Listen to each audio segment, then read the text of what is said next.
Welcome, ladies and gentlemen, and everybody in the whole world that is just awesome. And regardless of where you are, what you do, or where you fit on any kind of scale, you are in for a treat. I am Paul Britton. Sergio Barrera. Sorry about that. Sergio Barrera is not going to be able to join us this evening. So therefore I can butcher his name and call him horrible golfers. And Yeah, but however, what's he gonna do? Like come back on the show? I don't know exactly. But joining me is the indomitable, the irascible, the amazing Kristen Smith. Kristen, it has been a little while. Welcome back to the show. Thank you for having me, and thank God I reached out to y'all before y'all we're gonna be doing this episode. Yeah, and we're doing movie reviews today, and there are two giant movies that were relatively recently got national releases. We're talking about Triangle of Sadness, the Palme d'Or winner from the Cannes Film Festival, and Tar, the Oscar for Best Actress favorite and definite shoo-in for being nominated for Best Picture. Tar, just two movies that offer a lot of thinking and conversation, but perhaps more so Tar. Some more subtle than others. Yes. Well, it's interesting that you say that, because the one thing that you cannot call Triangle of Sadness is subtle. Okay. So we're going to start with Triangle of Sadness because might as well destroy everything with a mallet and then clean up all the fine pieces with Tar afterwards.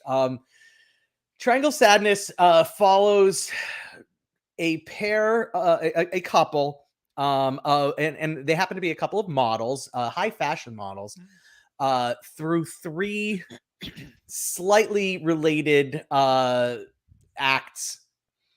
Really, the only relation they have from one to the other is the second act leads directly into the third act, but the first act is really its own thing.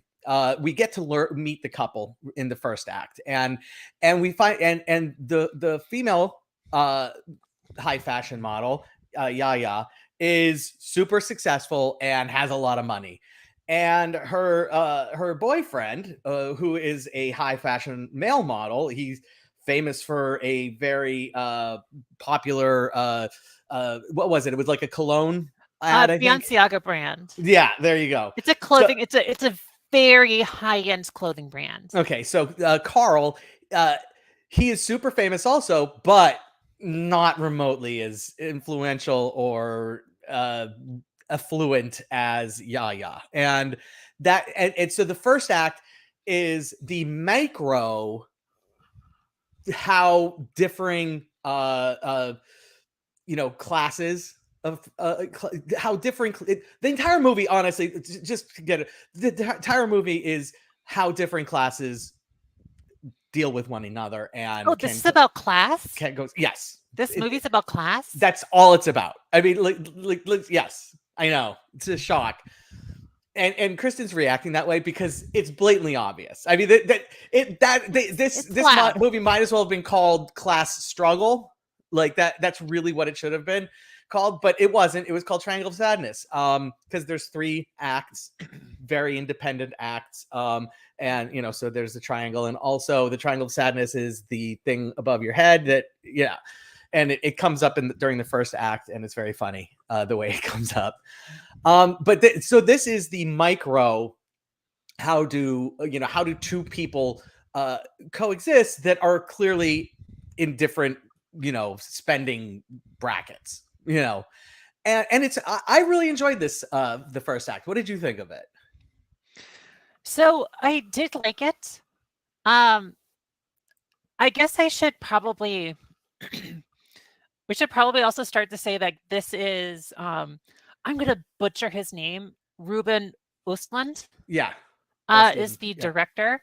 Yeah. The writer and director. This is his second Palme d'Or win.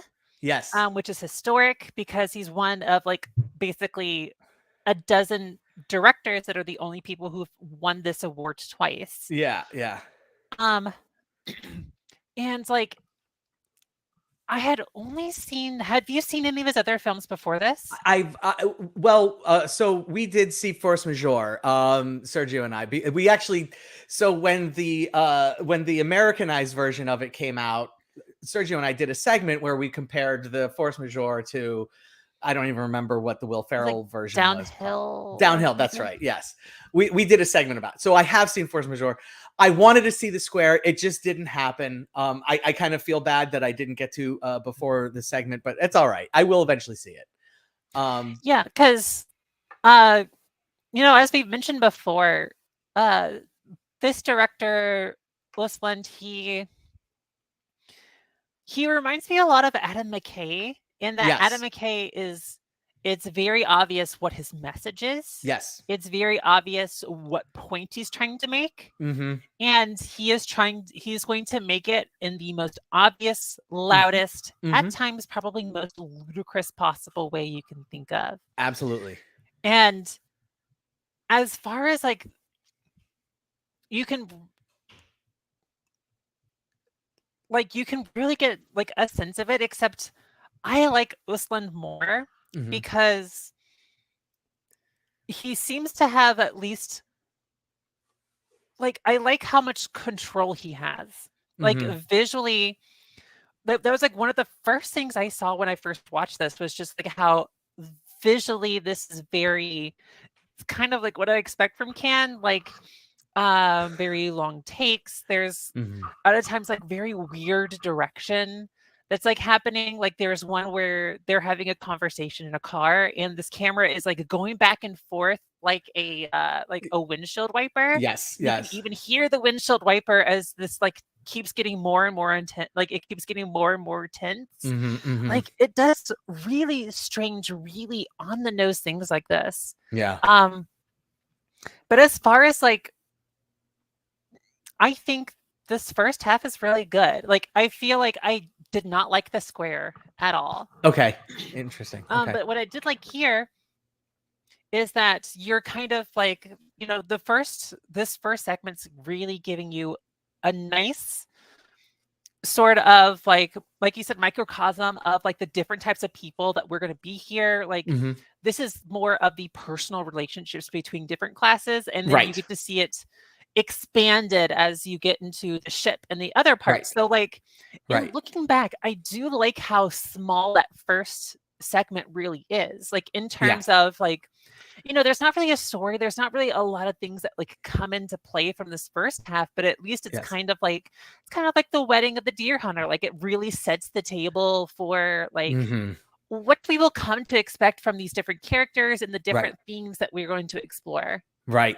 And it leads to them being on a ultra high end luxury yacht and with billionaires. And not that Carl could ever afford to be on this luxury yacht, but Yaya, being an influencer, was given a free berth on this luxury yacht and happens to be there with oligarchs and old money people, just people who have wealth and know what to do with it. And here is where you get the upper class versus middle class versus lower class. And this is the micro or the macro. This is the macro. Here we can see the 1% and how they interact with the 20%, and then how everybody from the 20% and the 1% interact with the 80%, where the 80% being the workers, like not, and I'm not the 20% is like the folks that are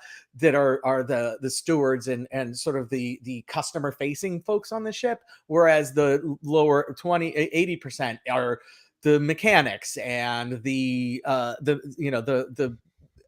don't remember what they're called on a ship, but the folks who clean the rooms, the main service, like whatever. There's a whole character who is not introduced until like the third act. Yeah. And even one of the billionaires is like, who the fuck are you? And he's just like, I've been here the entire time. I have been inside, like I've been a mechanic. Right. And it's just, it's just really, it does a great job for, if that segment is 45 minutes, it does a great job for 30 minutes of establishing these interactions. And then it goes on a 15-minute death spiral which is just, it's everything that you could possibly imagine with a death spiral for a movie, where it becomes almost unwatchable for about, Oh like, no, it's too I much. loved it. You loved it? Okay. I I mean, like thought there were definitely times where I'm just like, I get the point, but I right. also was also kind of prepared that I'm just like, this is going to be at least like 10 minutes longer than it needs to be. And that was that was my feeling, is it was 10 Yeah. minutes longer than it needed to be, but they they needed to do it for whatever reason. The best, my favorite part of the entire movie were the interactions between the Russian oligarch and Woody Harrelson, who plays the sort of disenchanted captain of the ship, who is I don't know if we ever established, he's a Marxist, and Yeah, and like not a they try, communist, a Marxist, which like is an they important open, distinction. they're trying to get him awake because he's in a drunken stupor. And they Right, open up and again, choices being loud. It's playing right, the Soviet Union national anthem as right, like right, opening the doors to his place. Like right. it's obnoxious. But the interaction between the Russian oligarch and the Marxist Woody Harrelson is amazing. Yeah, I love them. It hits every beat and note that you could possibly want. They're throwing quotes at each other left and right, which becomes very important in the third act. And it's really fascinating to watch these two drunken stupor folk interact with each other while everybody else on the ship is sick, because they are going through a horrible storm. And there really is genuine, like, oh my god, is this ship going to survive? Hashtag spoiler alert, let me just throw it up really quick. The ship survives the storm, but not something else. I'm not going to reveal what the something else is. And it turns out that most of the ship dies via an explosion. And there's a single raft that makes their way onto a beach. Now, keeping in mind, they're in the middle of the Mediterranean. Okay. So this isn't like a Pacific Islands cruise. This is a Mediterranean cruise. So the island that they end up on is in the middle of the Mediterranean, which you may or may not be aware has been pretty much completely, civilized for a millennia, we'll say. Like, all of the Mediterranean, there is nothing in the Mediterranean that is undiscovered and uninhabitable at this point, but they find their way onto an island that appears to be undiscovered and uninhabitable. And lo and behold, one of the chambermaids happens to have some pretty good survival skills. And this is where we get when at its base, no matter what you try to do, humanity will always establish classes, because the chambermaid, who is the only one who lands on the beach, is the only one that has any survival skills. And she rules as any of the other horrible people would have ruled if they just were, in their mansion, Mhm. and it's really a fascinating descent into power corrupts, and absolute power corrupts absolutely. Yeah, and it's like it's really darkly funny Right. in the sense of like how not only like all the role reversals that kind of happen Mm-hmm. like and I also wanted to like disclaimer, since we did put up the spoiler thing, and if you had like actually like listened to it and that stuff, like I knew all of these things before I watched this movie, and it's Right. still like there are still so many crazy things that happen. Yeah. And um like I know like I prefer themes to be explored with more nuance, which Okay. is why like Adam McKay movies sometimes I'm just kind of like, Mm-hmm. we know what you want to say, but like you're not really telling us anything that actually makes us like want to ponder what you're talking about. And this is kind Yes. of a similar movie where it's just like it's from like minute one, it's Yeah. telling you how it feels about all of these people. Yes. But at least in here, like it's like I love it's great visually, like, it's Mhm. has so much control, and at least when it's trying to beat a dead horse, it's Yeah. beating a dead horse very specifically, as opposed Yeah. to, like, it doesn't feel like it's trying to do all these things. It's Right. being very focused, and at least in terms of, like, movies, I'm thinking of, like, a Bombshell, I'm Mm. thinking of, Vice, I'm thinking of, like, even, like, Don't Look Up. Yeah, yeah. Like, all these movies that are trying to, like, work on these similar themes of, like, people in power, like, different classes and all those sorts of things, like, at least this one hones into what it's trying to do and does it very, very well, and Yes. doesn't try to overstuff itself to try and, like, make it seem funnier or, like, smarter, like, it's just really well done. Right. Now, this third act, realizing that they're in the Mediterranean, I don't think I'm spoiling anything when it turns out they're not on a deserted island. And It's kind of a spoiler. I guess it is, maybe. I mean, did you okay, all right.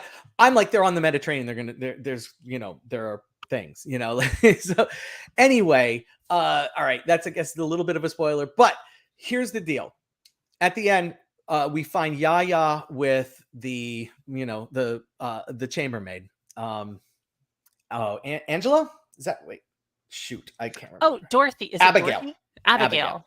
Abigail. So we find We're Yaya. totally close. Yeah, we find Yaya with Abigail. Okay, and Abigail has stolen Carl away from Yaya, and is basically using him as a sex toy. And Yaya has no recourse for the first time in her life to rectify the situation. And so Yaya, who is vapid and insufferably privileged throughout the movie, finds herself in a situation where she could possibly have learned something, but demonstrates that she does not.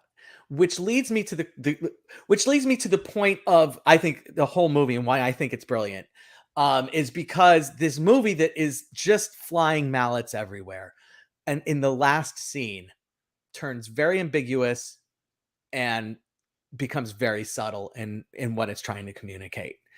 And and to that end, I asked the number one question that I turned to my son as we were driving home, and I asked him, and it led to a really fascinating conversation. Do you feel bad for Yaya at the end of the movie?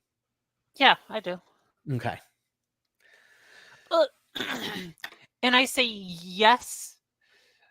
I should say that, like, sometimes when it comes to characters, I Yeah. really like really dopey, Yeah. dumb, rich women characters who Yes. seemed kind of oblivious to, like, how things in the real world works. Uh-huh. So yeah, I kind of did love her really quick. I loved her a lot, especially in like that third section, because she sort of like deconstitutes and just becomes unable to really function. Like, Right. this reference is gonna like go towards no one, but she's very much like Susanna York in They Shoot Horses, Don't They? And that Okay. she kind of just like breaks because, like, she's so used to high society and now she's stuck on a fucking island like Survivor. Right. Like, so she's pissy, and, like, Carl is doing all these things for her and she is still, like, clearly she's just like, I hate you, but yes, Yeah. please bring me more pretzels. Yeah. Right. Like, And and here's the thing. So I think that this movie really forces you to look at yourself as somebody who isn't in the 1%. And particularly people such as myself, and I'm not going to presume to know your political leanings one way or the other. I'm absolutely a leftist. I'm not a hardcore leftist, like I would be probably a little further right than Woody Harrelson, but in that general vicinity. Okay. And I will absolutely like a meme that says eat the rich, but I also would not probably say out loud eat the rich. And this movie really, really ultimately forces you to decide, look, this is the situation. Here is an insufferable person who is in a situation who absolutely should learn and grow from her situation, but clearly does not. And how redeemable is that character? And that's where the question of do you feel bad for her comes in, because it's like I do feel bad for her, but I also feel really fucking bad that I feel bad for her. Like it's like I feel guilty for feeling bad for her. I mean, I wouldn't call myself a leftist. I'm definitely liberal. I Okay. just see her still as a human being. Like, if it Right. comes down to, do Right. I think she's learned anything? No, but that's also because I think unless you experience something that's giant and traumatic, you're But that's not what really going to change. but that's the problem is And there's she a, has experienced something giant and traumatic and she didn't but change she, at all. but but would we? I mean, would we also expect her to? But the change happens after the traumatic event. She's still technically in it, so like she still really hasn't had a chance to change. But at that point, she is not in it anymore. And that's the problem. And that leads us to our next movie, which is Tar, because that's where these two movies tie in, which is people changing and identity and fucking a Tar. I mean, this movie is literally the polar opposite in many ways from Triangle of Sadness, where Triangle of Sadness takes a single message and beats it with a mallet into a bloody pulp, whereas Tar literally takes every theme that you could ever Every have message. imagined, just everything. You name any major theme that has been in an influential work of cinema in the past 50 years, and Monster Hunter. yeah, they touch it in Tar, like everything. And I'm talking, major, like I'm not talking about Godzilla. I'm talking, you know, uh, just identity is such a key part of this. The relationship between the classes is such a part of this. Artist and art from the artist, like Yep, separating the art from the artist. yep. Art as imitating life, life imitating art, everything. Me too. Accountability. Yep. Hero's journey, all of it. All of it is in Tar, and it is handled. I'm gonna just it's handled beautifully and expertly, and so this is the reason why we're here for today is Tar, because you reached out to Sergio and said, "Hey, are you guys going to talk about Tar? I need some things to say. I have some things to say." I have And so I'm so just much going to to hand it say. over to you. So you go ahead, expand on why you needed to talk about Tar. So Tar from the very beginning. Um, so this is a movie that like came out of left field. Okay. Left field. Um, and I knew it was on my radar. Actually, so interesting enough, Triangle of Sadness was for the longest time my most anticipated movie Mm-hmm. until the trailer, the first trailer for Tar came out. Mm-hmm. Mm-hmm. Um, and I guess like I can introduce Tar a little bit more since we haven't really even talked about Please. what the fuck Tar is. Right. Right. So Tar is written and directed by Todd Field. Mhm. This is Todd Field's third movie, his first in 16 years Yeah. since Little Children in 2006. He is most well known for In the Bedroom, which he made in 2001, was nominated. So his first movie nominated for Best Picture, including and also 3 acting awards for writing. And then after 2006, he kind of just went off into the sunset, and we had not heard about him until Tar. Right. And for the longest time, Tar had been like on Oscar websites, like people were aware of its existence. Mm-hmm. But this movie did not want you to know what it was about. Right. And so Tar is about a composer conductor who is played by the amazing Kate Blanchett. Oh, just yeah. And she is the first woman to be in charge of the Berlin Philharmonic. Yes. she's a fictional character, but in this, she's considered to be like one of the greatest living composers. She has an EGOT. She has so much influence. Like literally, the first scene, like the first major scene, is her being interviewed by the New Yorker. And in this, you get an idea of like this is this person. Like she is a rock star. Like people like, oh, what's the person that she keeps referencing? Bernstein, Leonard Bernstein. Yeah, so like they refer to her as like a Leonard Bernstein character, like Bernstein like a protege. Where, like, she's literally referred to as a protege of Leonard Bernstein. Yeah, and so like this movie explores her, starting off in this moment where she has so much acclaim, like literally she's already made herself like known in the history books. And then it starts here as she's about to do this major work, which I actually have a lot of information on. Okay. The Mahler's Fifth Symphony. Mahler's Fifth Symphony, which apparently is his most controversial. I had a friend and his girlfriend, both of whom are in an orchestra. She's a cellist, he's a violinist. Okay. Watch this movie, and they were at least blown away by the accuracy of it, of being like, it's great that they chose Mahler because that's Mahler's like, most controversial symphony. The cello piece apparently is very, very famous. Like all the different aspects of this movie, when it comes to orchestras, it's very, very accurate in terms of like where it's referencing in terms of classical music, like where it's taking all of these real aspects, these real people, real music, things like that, and incorporating this into this fictional character to tell you about all these different themes, because she's complicated. It's a slow burn character study about how she is both just the most fascinating character, and I love her so much. And she is the terrible character. Yeah, she is one of the worst people on the planet, and yet one of the most amazing. I do want to pause and go backwards for 1 second because it's important.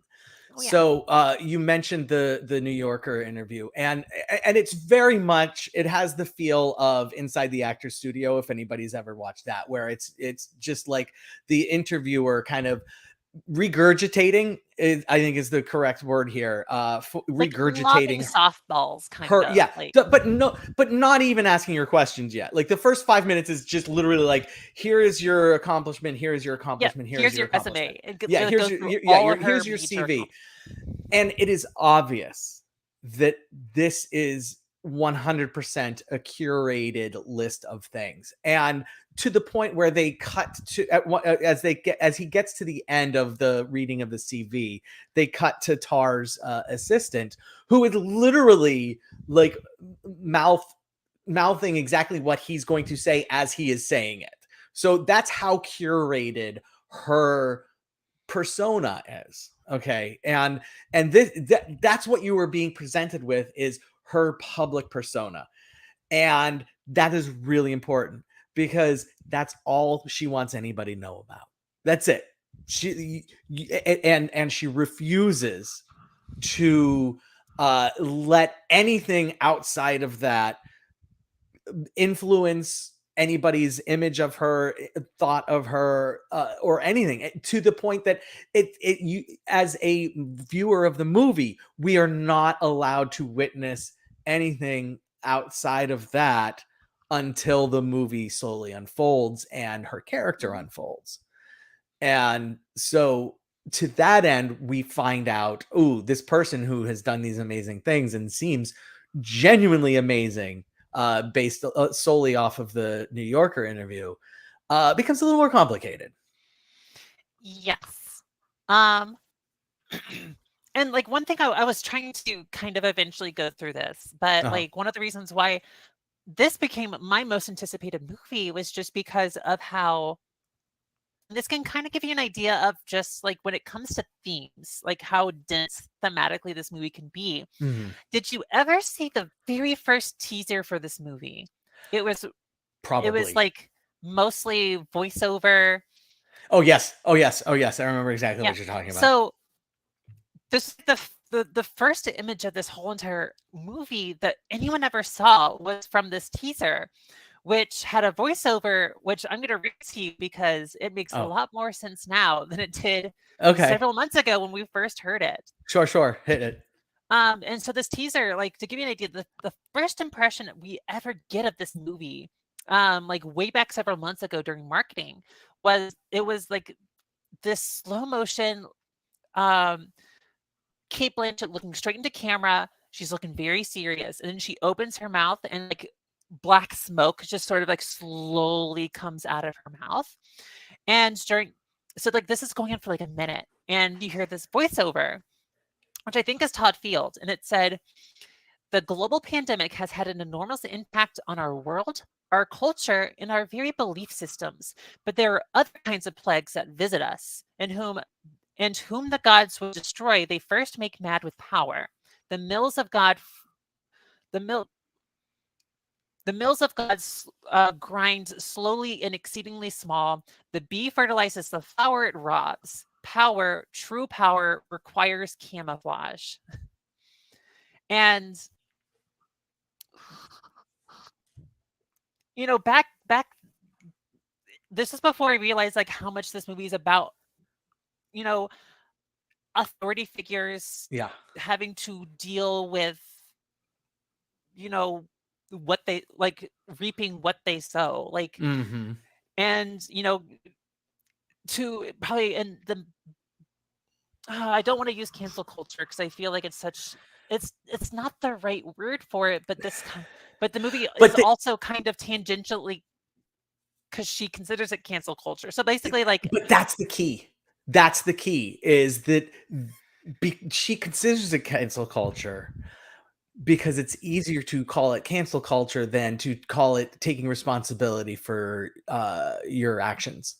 And that is one of the key themes in this movie is responsibility and owning who you are. And she refuses to own who she is to the point that you don't find out until there's about like 10 minutes left in the movie that Lydia Tarr was not even her name. And and you never find out what her actual, like, you find out her first name was Linda, but you never find out what her last name was unless you can read one of the little certificates that's up in her Staten Island home in her old bedroom from when she was in high school, which I couldn't read fast enough. So I can't wait for it to get it home so I can pause it so I can see what her last name was. I couldn't find it anywhere online. I looked. She refuses to take responsibility for anything in her life other than making sure that her career continues to move forward, and that's it. And and so it's easy to call, hey, I don't have control over this, cancel culture, but because that's the narrative that the people who are getting canceled want to display. Whereas in reality, it's actually you're just being held to the same standards that everybody else is, because anybody else who did exactly what you did, a manager at McDonald's, a team supervisor, at a computer programming company, whatever it might be, they're all going to be held responsible, and the impact that your actions have on your life should be the same. As it doesn't matter that you're super ridiculously wealthy and famous, and that's the beauty of the movie, honestly, is that it really drives that home. yeah. But and I feel like this should be stated and like restated over and over again. Like, this sounds so obtuse and serious. Like, Yeah. it's a cult movie. I won't lie that like you're not going to get teary-eyed watching this movie. But this movie is really fucking entertaining. Like, this movie Yeah. is really funny. Yeah. And So dark. So darkly funny. very darkly funny, but like Yeah. even when it comes down to like, we're not selling Tar as a character, but Tar as a character is fascinating to watch. Like, Yeah. that, like, yes, we're dealing with all these difficult themes, and this movie is dense.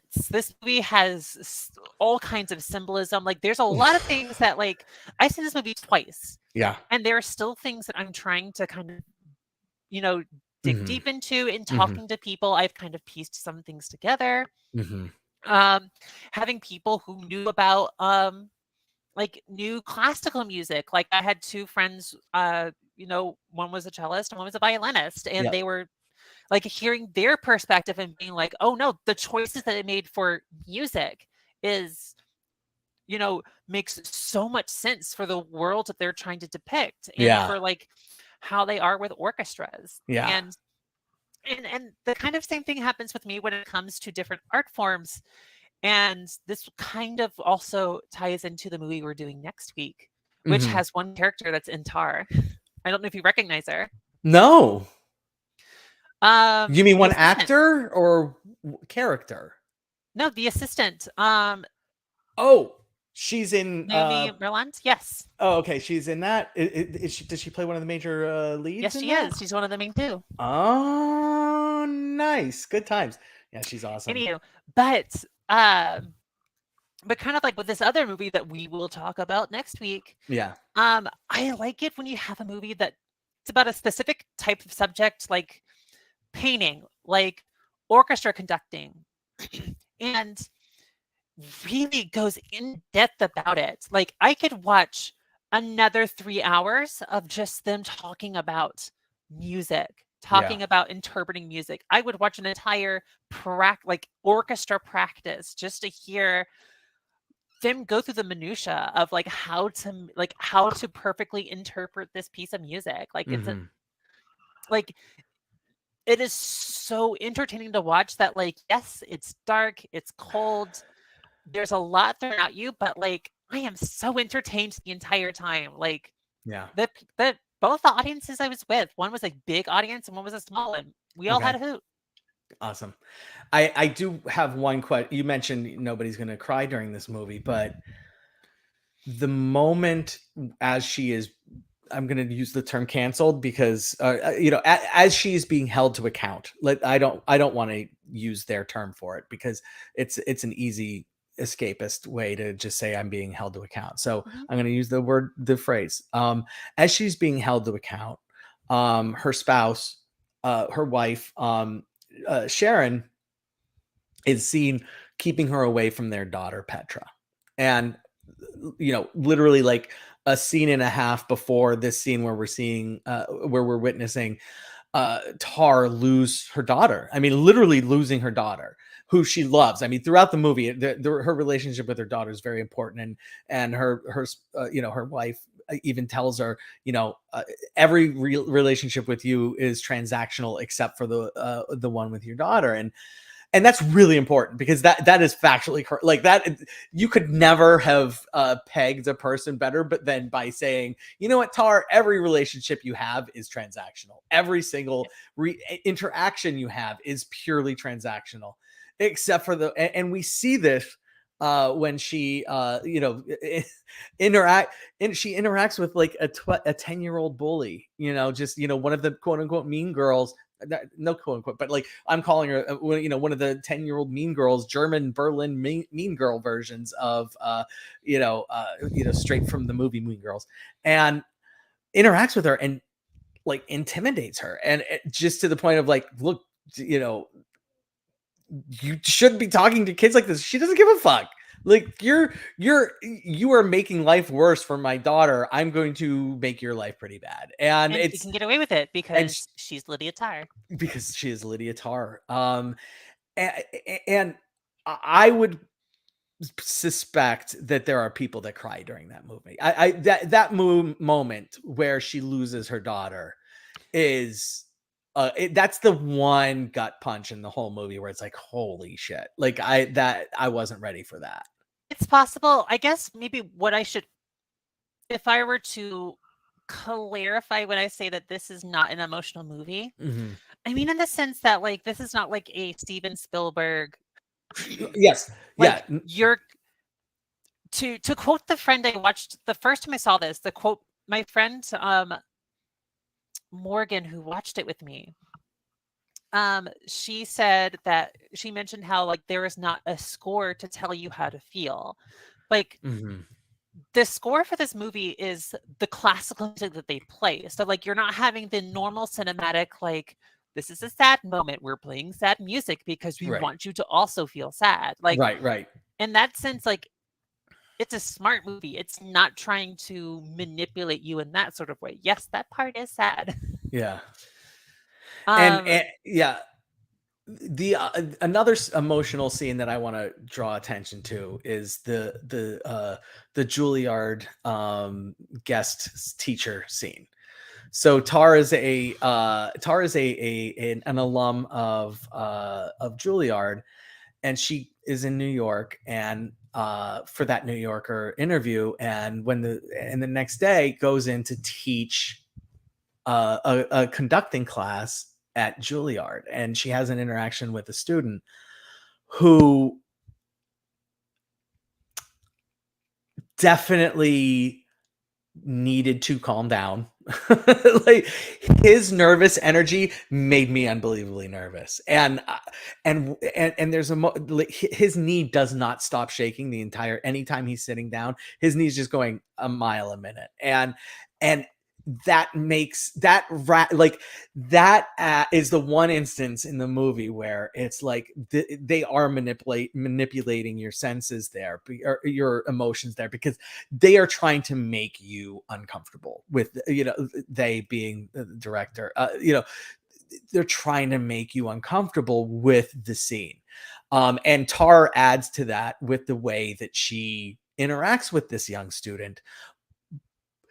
And the problem is that you can absolutely take both sides here. This is an interaction where a student who is at Juilliard and teaching, trying to teach a conducting class says, I don't really listen. I've never listened to Bach.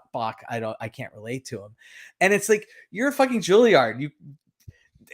The question is not, do you relate to this person? The question is, it's fucking Bach, and so Tar kind of bringing him down a peg when he admits that is completely reasonable, but also her insistence on saying, okay, so you don't relate to that. Tell me that how is it that you relate to this piece of music that you are trying to think, because you're not, a middle-aged, Southeast Asian, I think it was, woman. And it's like, and it's so like, she's so unrelenting and unforgiving in her criticism. Um, for me, that's the most important scene in the movie. I think a lot of people would agree with that. How did that scene play for you? well, it played great considering it's a very complicated one take Mm-hmm. that spans the entire I room, didn't even which I mention think that. is Yeah. insane. Yeah. Yeah. And Like, and follows the characters as they move, like, because Lydia and the student like sort of almost rotate around each other, yeah, like there's a stage and then like the classroom space is like one of those like it's like an auditoriums. incline of like different benches Right. and Right. the camera is like going from the stage down and then goes up into stands, like it goes back down, goes back up into the Constantly stage again. rotating. And I'm just Yeah. like, how are you doing all these movements? And they're all smooth and you're hitting all of your marks. And this movie is so perfect. I know. Yeah. But to go with what you said though, like that's to me the beauty of this movie is that Mm-hmm. it's not being in my mind, it's not trying to be preachy about its message. Right. In Oh, that, it's like when it not. has moments like this, like Yeah. I agreed with both of their perspective. I understand 100%. it. Like when it comes to 100%. film, for example, like Yeah. there's a very famous film school example of Spike Lee going to did he go to NYU? I think he went I to think so. NYU. Yeah. And like he's in his he's like his in his film class and he's sitting there and he's being shown one of the, you know, what was considered to be the great, like one of the greatest American movies ever made. And he's just like, why the fuck are we watching Birth of a Nation? Like this is weird. Yeah. And that we're calling it one of the best, like the idea that there's like when it comes to Mm-hmm. like a lot of famous like film directors, like I can understand like criticism. Like Right. there's like Roman Polanski has done a lot of really, really good shit, but I'll still go back and still like it took me a long time to be able to be like, okay, I can say Chinatown was really, really good. Yeah. Roman Polanski can go fuck himself, Right. but Chinatown, like, you know, you can say this piece of work has this historical influence. Also, this work is terrible because it Yeah. created the KKK and did Right. all these things. Like Yeah. learning how to be like we can acknowledge that something at that time had something like had some sort of Influence. significance. Yeah. But then we can also say, but by the way, also fuck Woody Allen. Like we can see Right. so like, you know, but I can also relate to the kids. But the kid, like that would probably be something that I would, I wouldn't go as far as he did, but like to be like, I feel uncomfortable saying I like this because this person is terrible. I actually have movies that I don't like saying because I'm just like, these are pretty canceled movies, but they're really damn good. But at the same time, like this movie gave me a lot to think about, like a lot of different perspectives, a lot of different, because the Juilliard does come back, but it does not come back in the way that we experienced it. We get to see how the Juilliard scene be presented differently than what we literally saw, and how then that adds a whole nother aspect to be like, yes, so, she did do some things that were probably not really good in that Juilliard thing, but it's not nearly as bad as it's being presented to the public, and how, sometimes the things that we have, like, I can't think of an example, but like how many times have we seen something that like we get an uproar about and then we get the full context and we're like, oh, okay, that's not nearly as bad. Right. And this is the perfect example of, yes, she is totally being fucked with the way this video is edited from her, when all of the revelations about her are coming out. This video should not be included in the list of things she did horribly, because you remember the scene, you were there for the whole thing, unedited, and that's where the beauty of it being a one shot really comes into play, is that you saw the unedited interaction as the audience. And now you're seeing how somebody can edit that interaction to being horrible, even when she puts her hand on his knee to calm him the fuck down, because he really needs to calm down. Like he really needs to calm down. And she just does that like in a great moment during that interaction, I felt like, where she was actually trying to connect to him. And but in the out of context, it looks really like inappropriate. And we're just more critical now, because we know she's connected to this terrible thing, and then we see all these other things, and then now we can only imagine what extra terrible things that she's done in the future, like has done in the past, when it's just like, and what's the amazing thing is more complicated. We haven't even talked about the thing There's so many things we haven't talked about in this movie. There's so many things we haven't talked about. We haven't talked about the thing which causes her downfall, which is, she is a predator. She is 100% but she's a lesbian predator. She's a lesbian predator, right? She is a lesbian predator, which makes it slightly better for me. Okay, perhaps, right? I mean, to watch. Okay. If it was about a dude, I probably would not care. Yeah, no, exactly. But I'm it's walking out. Again, going back to Triangle of Sadness, absolute power corrupts. Absolutely. She has created a world for herself where she doesn't have to be held to account for her horrible actions.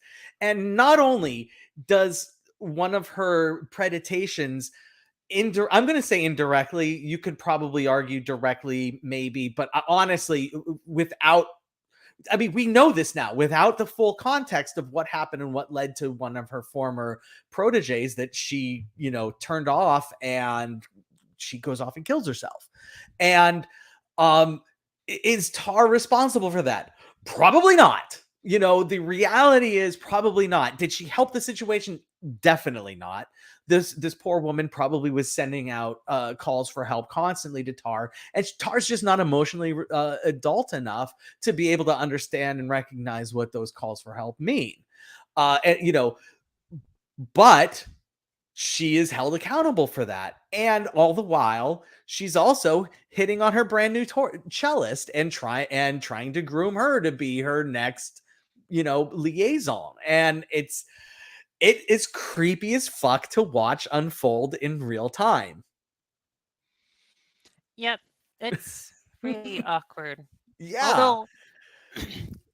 Although it's a nice contrast to there's a scene that happens, a really brief scene that happens in between the Juilliard and the New Yorker interview where she's talking to like this starstruck woman who and like they're flirting, like they're like twirling hair and they're like super nervous, and it's so adorable and so cringy. It's so charming. It is such a charming moment, and then you realize then to see Francesca, her assistant, to just like start rolling her eyes because she's just like, I can't believe like we're doing this here and now again. Yeah, here of all places in New York at a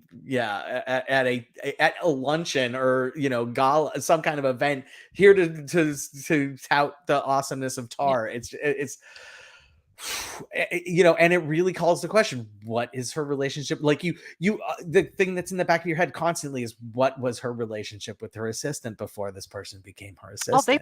They have totally been together. Yeah, right. I know, but so are they still being together? Like, look, Tar is the most manipulative person. The most complex manipulative person I think's ever been put on screen. We could do a whole college course on this. On what? And forget the movie. On one movie. Not on one movie, but on one character in one movie. Like, literally, just ignore the movie in general, and just talk about this character and what we know about this character. And the course could be a movie, a film course. It could a higher level film course. It could be psychology. It could be a solid psychology course. It could be an LGBTQ studies course. It could be a women's studies course. Study the script. This one of the best scripts it's insane. Seen. It's insane. And you know what it all leads to?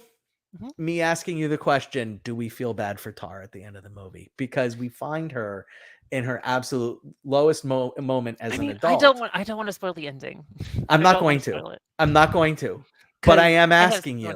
Do I feel bad? Oh no, I don't feel bad for her at all. Okay, cool. Because I feel like they're equivalent questions between the Triangle of Sadness and Tar, where But do I feel like she actually gets punished? For sure. 100%. 100%. She's absolutely been punished. I mean, you think about where she was and where she is. She has created a world in her own mind that it's like, oh yeah, no, this is great. Look at me. And it's like, girl, you ain't all that. So let's go ahead and do our taco ratings here at Real to Real Talk. We do tacos instead of stars. And if you like it, you can add a little bit of guac to it. We go 1 to 5 tacos and then guac in between throughout. We'll start with Triangle of Sadness. What is your taco rating for Triangle of Sadness? I give it 4 tacos. 4 tacos. Okay. 4 tacos from Kristen. Go ahead.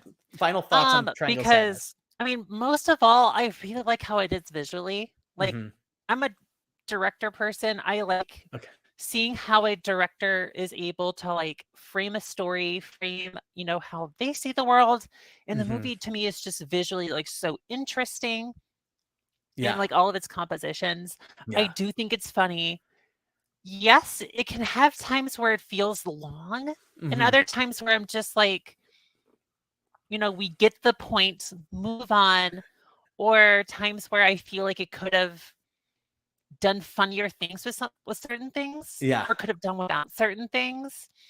So like, it's a messy movie, but in terms of like, I mean, I enjoyed it. It looks great. Like, will probably be in the top 5 of my directors for this year, and, I had Yeah. a good time. I can't wait to watch it Awesome. again. I'm going 4 plus guac. Everything you said, I agree with. I felt like it had like if they just trimmed 10 minutes from the second the final third of the second act where it's they're in the middle of the storm and just everybody's sick. But thematically for the movie, because everything else is so overwrought and overdone, it really fits in. So I can't really complain too much. And I just love the way that the third act unfolds. I felt the third act was nearly as perfect of an unfolding of a movie as you could ever have. So that's where it gets the guac from. How about Tar? What is your final rating and thoughts on Tar? 5 tacos plus guac. It has now beaten RRR as my favorite movie of this year. Okay, great. I'm also giving it 5 tacos plus guac. It still clocks in at number 3. It's clocking in at number 3 for me. Still behind Men and Marcel the Shell with Shoes On. Those are my top 2, man. and then Tar is number 3. And yeah, that's where I am with it. But it's it's so good. It's that it's the last movie of anything from the year so far that gets the 5 plus guac. So brava, We I still loved have it. so many movies left this year. I know there's quite a bit coming out. Banshee's coming out. Right. So just really quick, don't forget we're on Facebook, we are on Instagram, and we are on here on YouTube. Please give us a like, give us a follow. Normally what we'll do next is what the hell did I just watch? And if you're willing to hang around, Kristen, will you stick around for just another? Sure. I'll be done in like 2-3 minutes. Cool. So we've got what the hell did I just watch? Really quick. Oh, I misspelled my name. It should be Paul Britton. So here's the thing is this month I've been doing all horror movies because it's Halloween month, and so I saved one for the end that I thought would best suit sort of the whole idea of what the hell did I just watch last year, or I guess it might have been not last year, but recently I did Rubber, which is a movie about a sentient tire that goes around killing people. So this time for Halloween, I did Slacks, which is a Shudder feature film, which features sentient pants that go around killing people. Now, so Slacks features a boutique clothing store that is basically if Stephen Jobs had become a clothier instead of a maker of home electronics.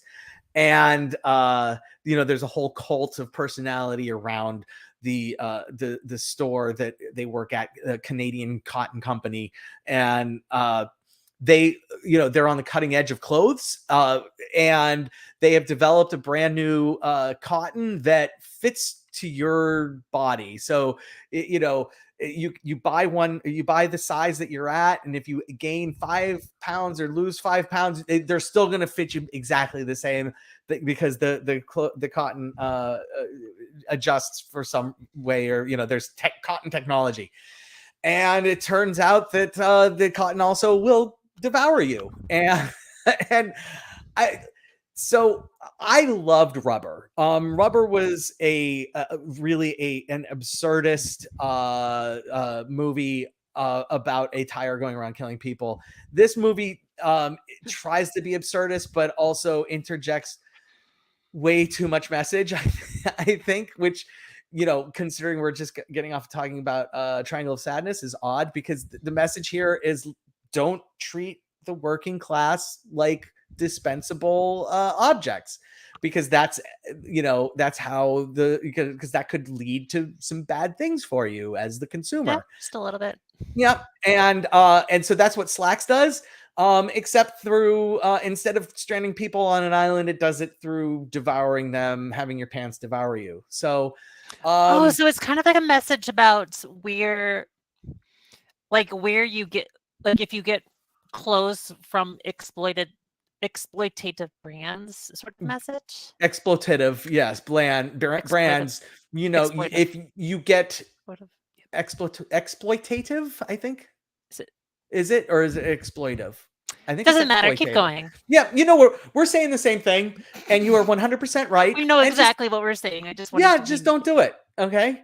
I've got two real quick reviews to do. Did you happen to see All Quiet on the Western Front on Netflix this week? I have not yet. Have you seen All Quiet on the Western Front from 19 whatever, the original version? I have not yet. Oh, very interesting. Well, Kristen, I give you an assignment. Go watch the original and then go watch this. I'd love to hear your thoughts. I will tell you my thoughts. It's so All Quiet on the Western Front is probably the first ever movie that was, in essence, like a war protest movie. It's based off of the novel, and it's a German book and movie about World War I and the lead up to bringing German youth into the war all gung-ho, and then the realities that they face once they're in the war, which are very dark and bleak and not at all gung-ho, and how the folly of youth is just come crashing down through the realities of war. Oh, so it's like a World War I version of Jarhead.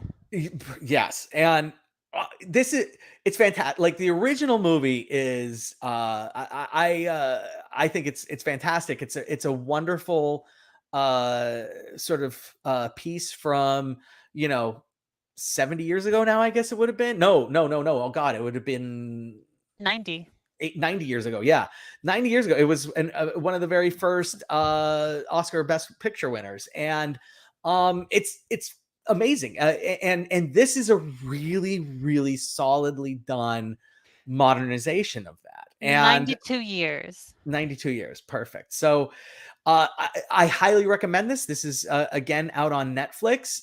It's definitely worth the time. And if you feel like doing a compare and contrast in your own time, I highly recommend that, because I do think that it's really interesting to see 92 years ago what did it look like now versus now. What does it look like? If you saw 1917, like this takes 1917 is like, no, like it's worse than that. it is way worse than 1917. So here it is, and enjoy. The other movie I'm going to do real quick review on is Pray for the Devil, the horror film that came out this past weekend. Anybody who has watched this show for any amount of time knows that I am a sucker for demon possession movies. It's my favorite genre of horror movie. This is no different. It's a demon possession movie. It's basically The Exorcist light a little bit, and they're clearly playing to make a franchise. I'm in. You just have demons possess people and make them genuinely scary and disturbing. I'm in. And I was in for this, even though they're like, it's interesting. My son went to this. He really likes The Exorcist. He hates jump scares though. And he's like, they were just doing jump scares and they didn't play up the creepiness of it. And he's like, there were no jump scares in Exorcist, whereas here it was nothing but jump scares. And he's actually 100% right. With the wonderful thing about demon possession movies, another one that I saw this week, totally off topic, The Black Coat's Daughter, which is just an absolute flawless demon possession movie, and I can't possibly recommend it enough. In contrast to this, where when you're doing demon possession movies, it's all about atmosphere. You don't need to do jump scares, and this throws in like cheesy jump scares, and it's like, okay, enough. Just give me atmosphere, but also just give me demon possession, and I'm in. So that's Pray for the Devil. There we have it, Kristen. That was our episode this week.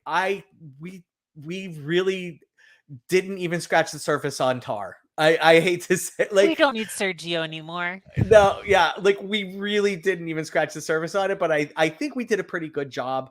I do. I think we did a good job, and I hope you enjoyed your stay here with me. Of course, I always do. Excellent.